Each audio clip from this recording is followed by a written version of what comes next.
Special council meeting number 11-S02, Town Hall Chambers, May 25th at 5 p.m.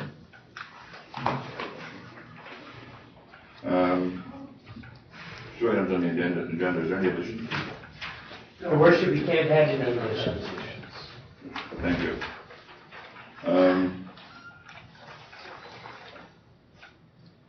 Adoption to the agenda.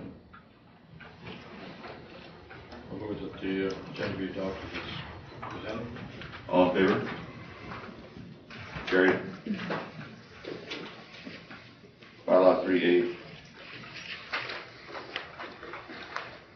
Number 11-16-RV parking bylaw, page 2.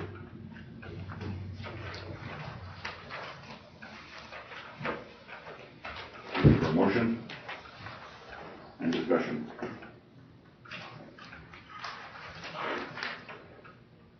I recommend the council rescind motion number 232-05-11, the first reading of bylaw number 11-16-RV parking bylaw. I heard the motion. I have one question to administration on this. Can other people rescind another person's motion?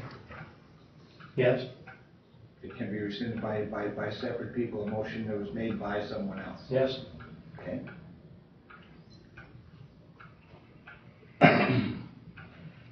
Any further discussion? If not?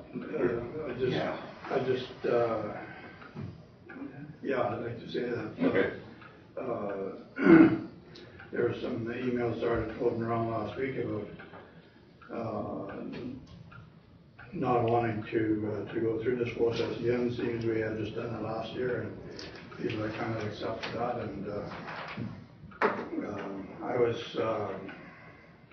torn between which way I was going to cast my vote on it. And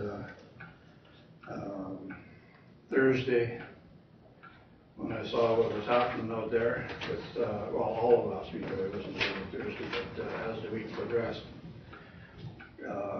and then I saw all these motorhomes and travel trailers, and they'd have them parked every which way in driveways and on the street, wrong side of the street, this way, that way, bottom corners. I figured, we can't put up with this all summer long like that. And I don't know how many people I talked to that were asking, why are you revisiting this bylaw again? Leave it the way it is.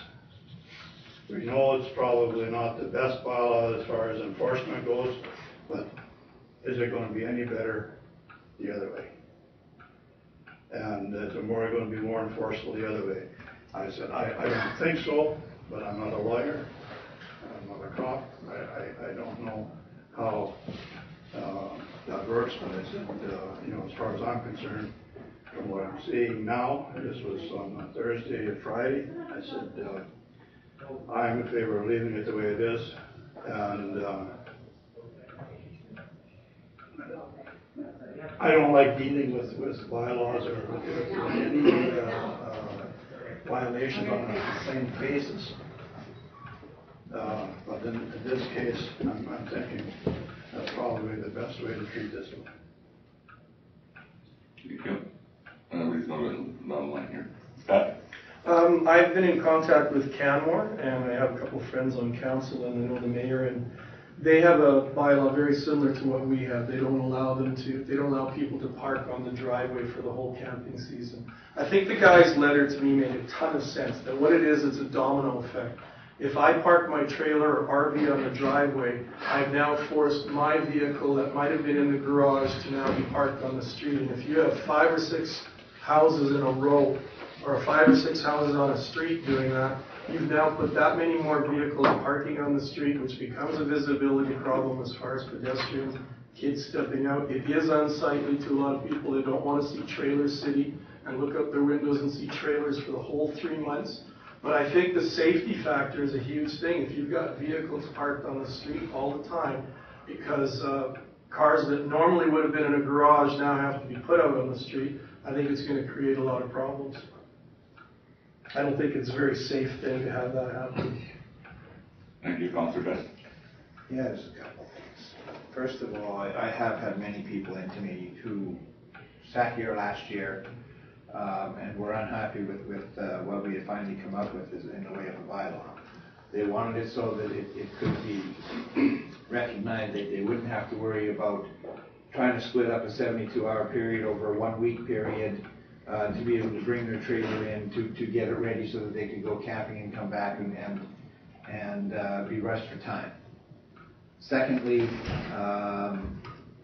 I've spoken to two of the bylaw officers and with Councillor Hamilton, who said that the way this bylaw is now is not enforceable. That if we went to having it in their driveways for that period of time, at least it would be enforceable because they would be able to see that it was there.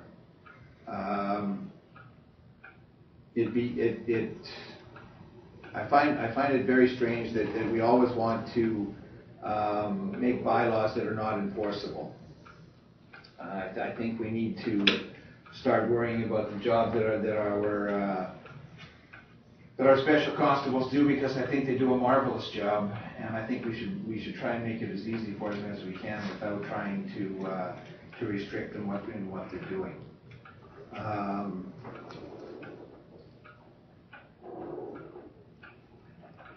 The bylaw, the way it is flawed, and we have an opportunity to fix it, and we don't seem to want to do that. Thank you. Councillor Hamilton. Just following up on that, I think if we start flip-flopping between councils fixing up bylaws that previous councils have already ratified, it doesn't put us in a good light.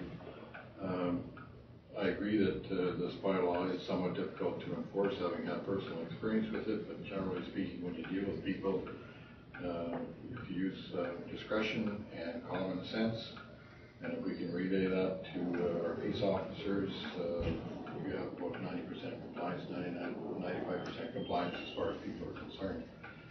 I think the general public now is fairly comfortable, or the majority are comfortable with this bylaw as it stands, and to start changing things, you're just going to confuse some of the people and cause more grief than it's worth. The three main areas that we used to deal with was safety, back to what Councillor Fuel said, and if the vehicle was over the sidewalk, that caused a hazard, and if the vehicle was unsightly as well. Those are the three main things that we used to deal with, and also the length of stay. And like I said again, if people are educated, and I think that's a big point, just to educate people. I was sort of had mixed feelings as well whether to change it or not, but I'm satisfied with the way it's worded, and having had personal experience with it, it's workable. It may not be enforceable to that 100% where we can get a conviction in court if it has to do that, but it's a workable bylaw that we can work with the people and administration. Councillor Blockman. Your Worship, this is one of those situations where I find it's catch-22 situation where, at least I don't know about you guys, but we're stuck between a rock and a hard place. It's a workable bylaw, I agree, but I have a hard time telling people, property owners, taxpayers, that they can't park their RV in their driveway on their own property. I look at some of my neighbors, and that's just a ton of work what he has to do to go use his trailer for a weekend, and go out there on Wednesday or Thursday and pick it up out of the country or compound or whatever it is, and get it back to the house, unhook it, hook it up, and do this about 10, 15 times a weekend. I think it's, there's a lot of, like Councillor Hamilton said, there's a lot of common sense involved here. Obviously, if the hitch or part of the fifth wheel thing is hanging over the sidewalk, that's an option no. The sidewalk's got to stay clear. As far as kids' safety stuff, I think the parents should do a better job of looking after the kids, maybe.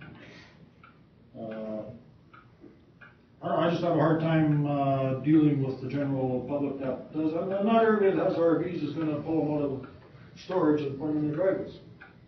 I think it's going to be a very low percentage. And I just don't think it's right we're getting to the point we're telling people what they can do and what they can't do on their own property. I have a hard time with that. Thank you. Well, both sides got good points. My theory is that we just can't be jumping back and forth. The past council put in a bylaw, and you know, none of it's. Both sides are unworkable to some degree. We just got to get along with. People got to say, look, I got to live with it. I talk to a lot of communities in my travels, and I tell you what, the one that's in existence right now is what most of them use. And I honestly have talked to people about it. As far as enforceability, no matter what you put in there, that can be unenforceable. I mean, if people don't want to do it, they don't want to do it. So we ask that they respect the bylaws and work with us. But there's some that just won't do it, and those are the people that cause problems for everybody. You know, no matter what we do, we're darned if we do and we're darned if we don't. But I think we should stick with what the past council did and go from there. We look silly doing this every time we do. 10 people come along and say, I don't like it that way, so we jump on that side of the fence. 10 other people come on the other way and we jump on that side of the fence. We can't keep doing that. We're the ones that are elected to make a decision, whether it's wrong or right. We got to stick by it and go with it. I mean, we can't every time somebody 10 people stop us on the street. It just doesn't work that way. You know, the majority of people, we're going to keep flip-flopping all the time if we have to go with every 10 people or 20 people that decide to go one way or the other. We just can't do that. I'm with staying with the old one, and I think that's the best way to go. And I know it's hardship for some people, but that's all part of camping. That's all part of camping. Sorry. What? What's so funny? That's all part of camping? Yeah, you're loading up every weekend. Oh my God. I don't think anything's so funny about that. If you can't get a YouTube, that's too bad. They don't load up by themselves. Somebody's got to load. I think that's very rude of you to start laughing at it, by the way. It's all part of a long weekend. You have to do those things, and you go with it. That's my thought. Y'all are good. Can we go one more time? Yeah? I just wanted to add to my previous comments that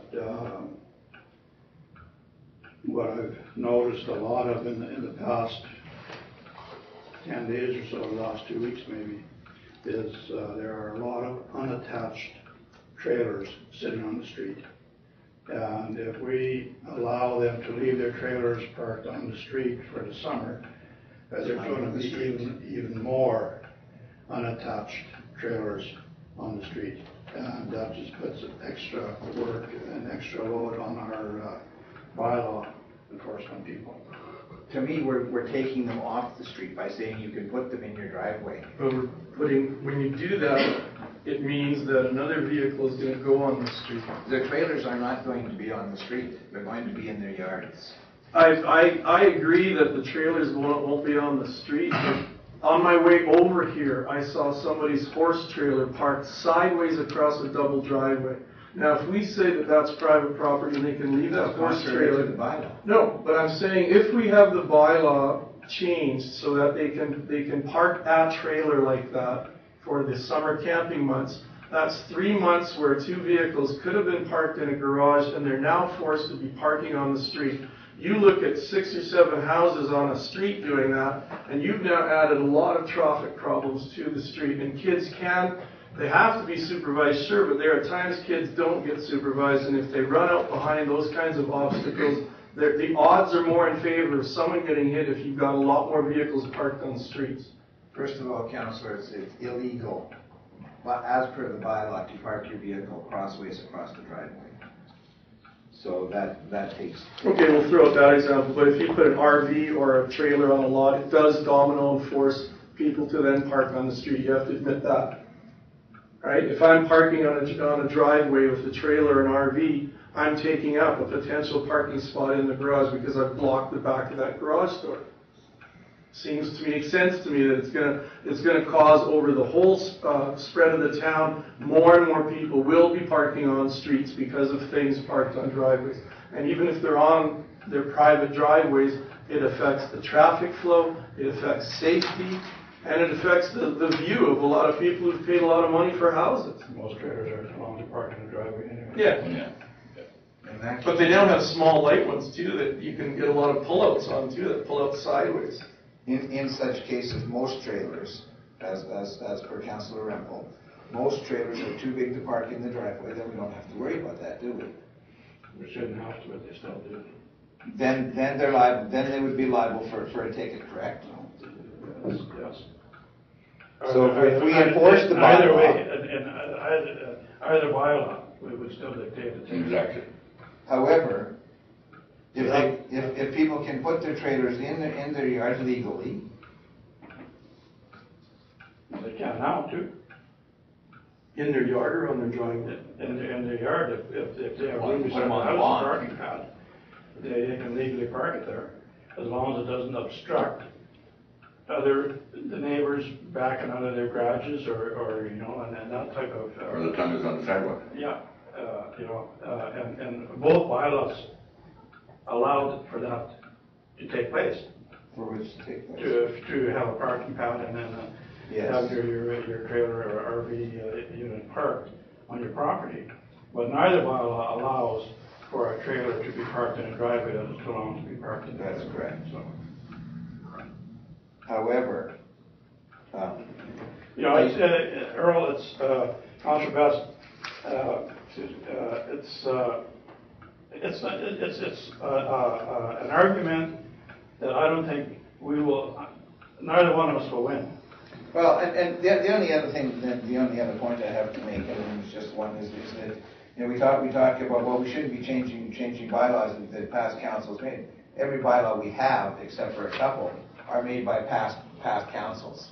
So should we never, ever change another bylaw? I mean, Yeah, we're you're talking about changing bylaws that past councils have made. So should we never change a bylaw? Well, I'm not, I can't argue to that because I didn't say that, but we always end up amending bylaws. Well, that I council don't, later that we have made. I don't want to change this bylaw because I think we need to limit the amount of time that a trailer or an RV can be on a driveway so that there's less time that vehicles will be parked on the street outside the property. Because we want to make it safe for, like, I can give you this, my street that I live on, we have a boulevard up the middle and it's a narrow road to begin with. You had vehicles all the way up the street parking in front of houses. You've now cut down the lane to just a little bit to get by. I drive my bus on there every day a number of times and I notice the branches are scratching the side of the bus. Yeah. So I'm just saying that if we keep the bylaw the way it is, we can limit the amount of time that campers, trailers, RV equipment is going to be on a driveway, and that's going to limit the amount of time that extra vehicles will be on the road, and that should make our roads safer. That's what it comes down to me. Anyway, we've all discussed it several times. We can go round and round the table here for half an hour. I did make the statement that we're changing bylaws. We shouldn't be changing bylaws, but if it's for an improvement, yes, you do change them. But this is not. There's no win here. There's no improvement here. There's no win situation. Yeah, so that's why I'm saying we should leave it as it is. I'm not sure you can speak, but okay, what's your quick statement? Just for clarity, Yeah. that if you rescind the motion, then I'm not sure what happens to the bylaw. Because if you do refuse the bylaw at a certain reading, it's very clear as to what the status of the bylaw is. That is my question, because essentially we're the ones who have to deal with the bylaw. We had a very good discussion with our lawyer today, and that is not a problem whatsoever. And the other thing too is that we don't even have to rescind the motion. He also said that motion will automatically die in Yeah. time. Okay, I understand that you got that advice. However, in my experience, that's No, we'll run with it. okay. But that's the thing. I just need clarity because you have the decision. I'm not disputing that. I just need clarity as to what happens to the bylaw thereafter. Because Stays the same. Stays the same, it doesn't change. No. This bylaw, this is a bylaw that's being proposed. If you had refused it, it's very clear that you have refused it because that's your decision. But if you remove the motion, then what am I supposed to do with the I believe application? we're going to have two motions. Okay, that's the clarity I need. So then I know that we can close the file or not to close the file. Second motion is something along the lines of there's going to be no public hearing, so therefore the bylaw dies.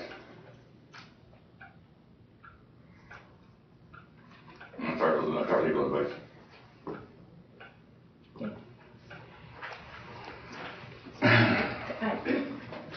Seriously, I've dealt with bylaws before. I understand you got I understand you got legal advice, but. I don't quite understand, what's the catch there?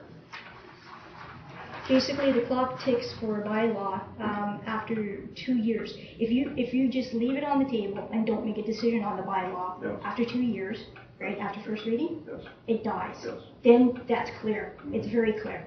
If you refuse it after a certain reading, be it second reading or even at third reading, or if he had even defeated it at first reading, it dies.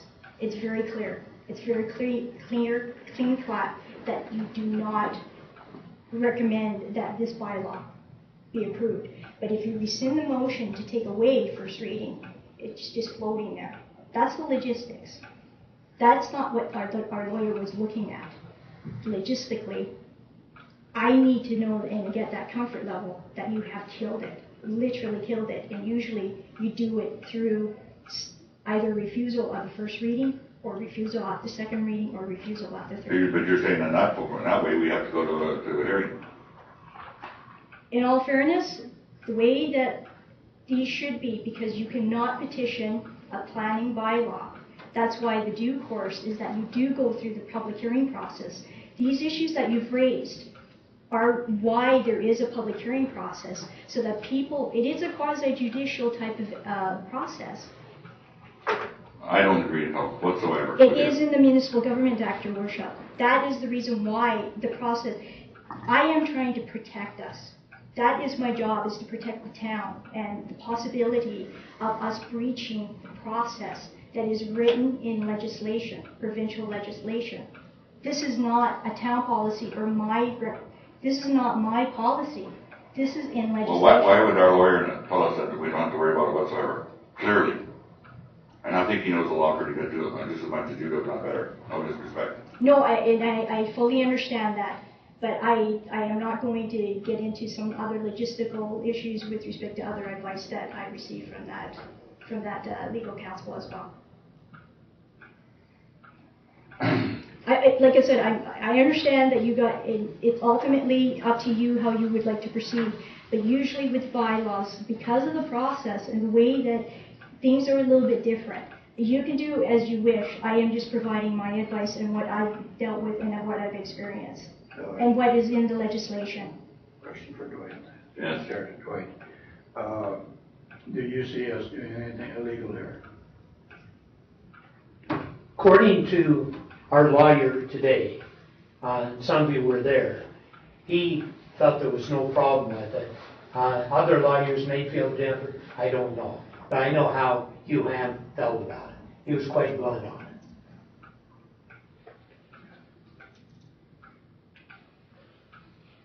Because the way I understood it, and Councillor Hamilton, correct me if I'm wrong, but we had two options. We could make a motion to rescind the first motion, or we could leave it there and let it die a slow death, and just cancel the public hearing, and that in effect would eliminate it. Or we could make two motions and have a motion to rescind the first motion and a motion to stop the public hearing process. Yeah, that was my understanding. It was pretty clear. It was very clear. Yeah. And if I can understand it, it's got to be in simple language. Anyway, there is a motion on the floor. So I'm going to call for the question. Recorded vote, please. All in favor? Motion opposed? 2 opposed. 4. Motion carried.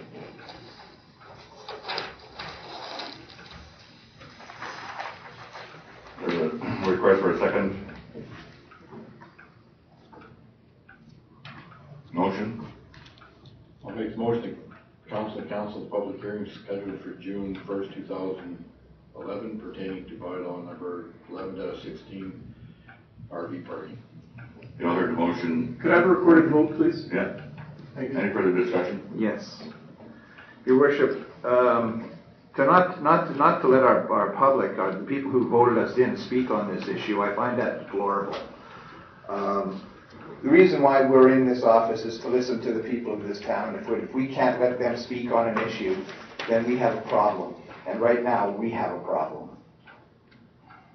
Question through the chair. Yes. Did the public bring forward this motion to have it go to a public hearing? Did it come forward to us through the public? Did the public delegation bring forward this idea of having a public hearing on this? Did they request it? Did they request it? Let's find out, did they? Good administration. Not that I know. How did, Your Worship, how did it come forward?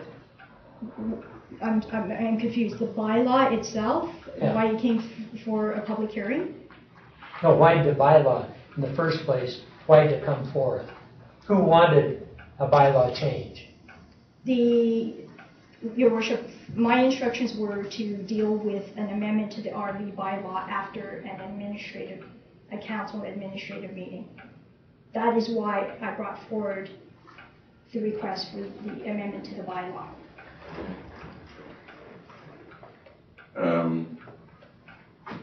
Councilor Rebel? You have a question? Or statement? It just seems to me if the public didn't bring this forward in any kind of a motion, and we've done this ourselves, I don't think we've done anything to go against the public wishes. There never would have been an issue if it hadn't been brought up by somebody here. So the public didn't bring it forward. There was no need for a public hearing except we've manufactured this ourselves. As far as listening, the mayor, as far as listening to the public, we did that last year on this very same bylaw. Yeah. So they've had to say, we're not going to every time we defeat a bylaw that the public wants, we don't keep bringing it forward every year until until the other side of a minority group get their satisfaction. So what are we going to do? Going to satisfy one group last year, another group this year? Exactly what I'm saying. Yeah.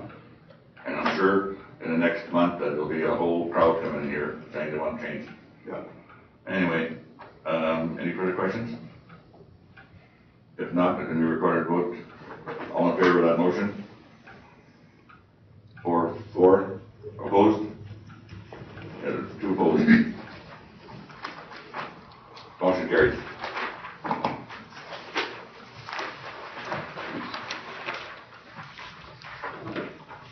Page 4, land sale agreement. Yes, Your Worship, if I can Yep. talk about this for a few minutes. About 3 weeks ago, we had a letter of intent that came to council. We looked at it, we approved the letter of intent, and we were asked, administration were asked, to get agreement put together. Agreement was put together, and last week at the council meeting, I know you caucused once or twice to get a little bit more information on it. And I had some phone calls, several calls pertaining to it that night from council. Anyway, it was approved at the last council meeting when I was out of town. Now, the lawyers have come back to us and said there's some minor changes, housekeeping, very small, that need to be corrected, and that's why we brought it tonight. So I want to point those out to you. If you look on the first page, it's highlighted, more or less, on the bottom line. Can you see the bold print? More or less. What page is that? First page. Page 5. Page 5. Very bottom line. Okay, yeah. See, more or less. Oh, yeah. Oh, there. You've all found it? Yep. Okay, that's the first one. They're all very minor. If you turn to paragraph 3, 3 to the second line. And I'll just read the sentence. Devmore shall pay to the town $190,000 per gross acre for phase 1 lands. Lands should have had a capital L.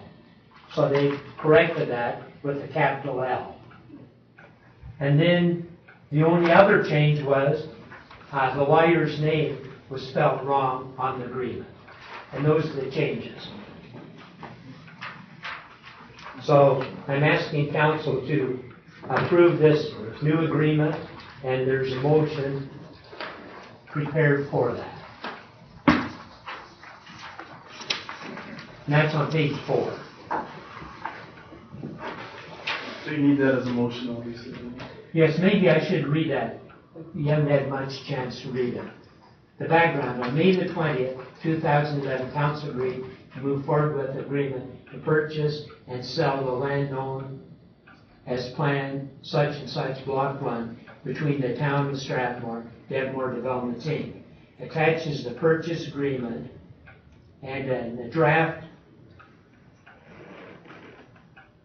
In the back, there's a draft development agreement, and that's quite long. We have a regular development agreement. We haven't got all the details in it, but the agreements are very, very similar.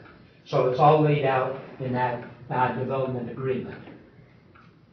And then the motion, of course, is as it's laid out there. But like I said, the only change is those few minor ones, and the lawyers, both lawyers, wanted the development agreement attached. And of course, you can't put a full development agreement in there because it hasn't all been negotiated yet. But this is the form that we use with all developers on development agreement. Our standard form. Our standard development form.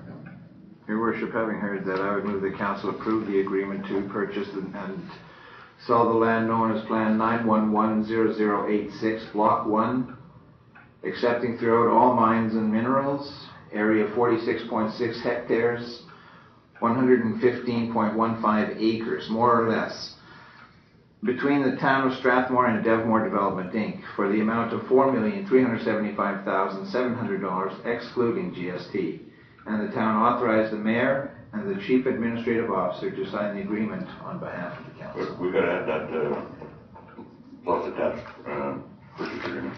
Pardon me? You got to add that plus attached development agreement, rather. It's not in there. It's not in there? No. That's a must. Okay. And just a quick clarification, it's council first and then ending with town in the motion? Well, we can take that as a friendly amendment then. Yes. To add